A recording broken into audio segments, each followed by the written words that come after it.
ready to read chapter 4 called Hunters. By lunchtime, I had read everything about the science fair twice. I was ready to work. So I waited until just before lunch. I waited until Mrs. Snaven was alone in her desk.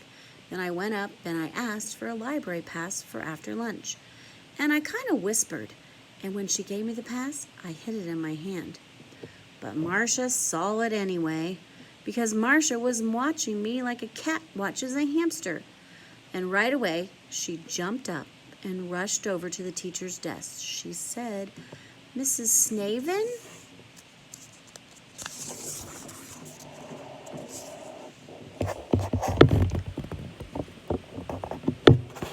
"A library pass? Could I have one too?" Except Marcia didn't whisper. So 3 seconds later, Kevin also had a library pass. Because that's the way it is, and you have to get used to it. Know-it-alls are usually copycats too. After lunch, the library was like a know-it-all convention. All the smart kids were there, plus all the kids who thought they were smart, plus all the kids who wanted everyone else to think they were smart, plus me.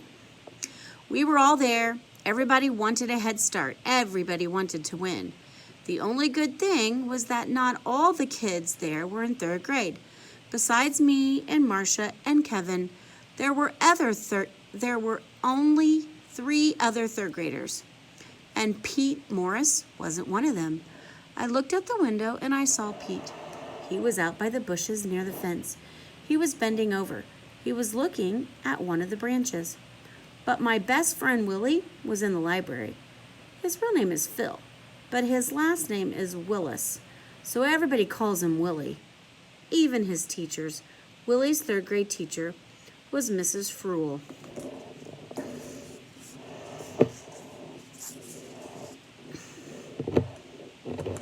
When Willie saw me, he smiled and came over to my table. "Hey," he said, "isn't it great? I mean, about the computer? I would love to have that thing in my room. Got any ideas yet? I think I might try to build a bridge or something like that. You know, something big. How about you? What do you want to do?" But all I said was, "Listen, Willie, I've got to get to work now, okay?" "Sure," said Willie, "but I thought maybe we could be partners. We could make something totally, like totally total." Willie was great at starting sentences. Finishing them was the hard part. I shook my head. "Won't work, Willie. What if what we make wins first place? Then what?" Willie looked at me like I was nuts. "Then we'll have this cool computer, that's what. We can keep it at your house some of the time and at my house some of the time. It'll be great." I shook my head again.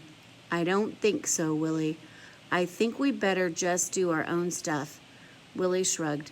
"Okay, but if I win, I'll still let you use my computer sometimes, okay?"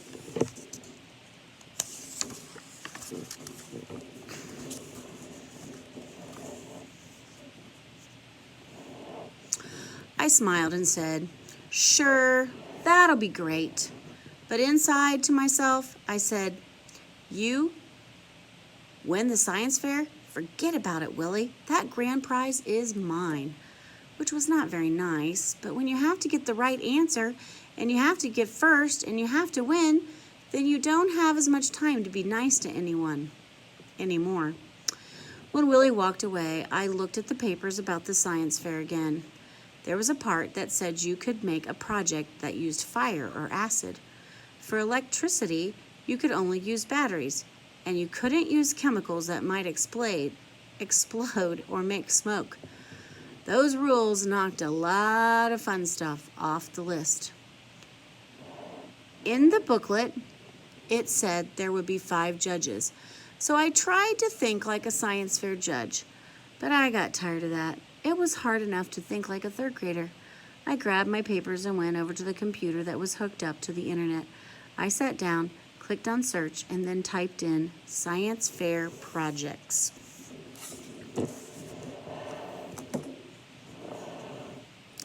In 2 seconds, I got a message. It said 206,996 web pages matched my search, and the first 10 clicks were on the screen. So I clicked on a link that said Science Fair Helper. Sounded like the right stuff, and it was. It had some good things, so I clicked on a second link. And that second link had some good ideas too, and so did the third and the fourth and the fifth. Then it hit me. There was probably a good idea on every page. All 206,996 of them. But I didn't need 200,000 ideas. I just needed one.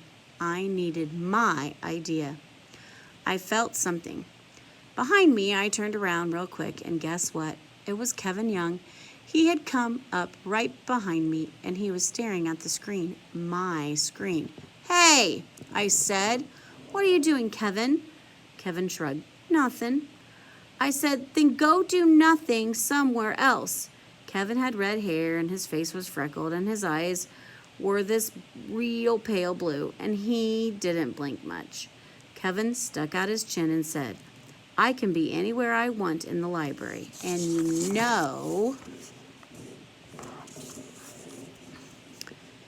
it's against the rules to copy a project from the internet."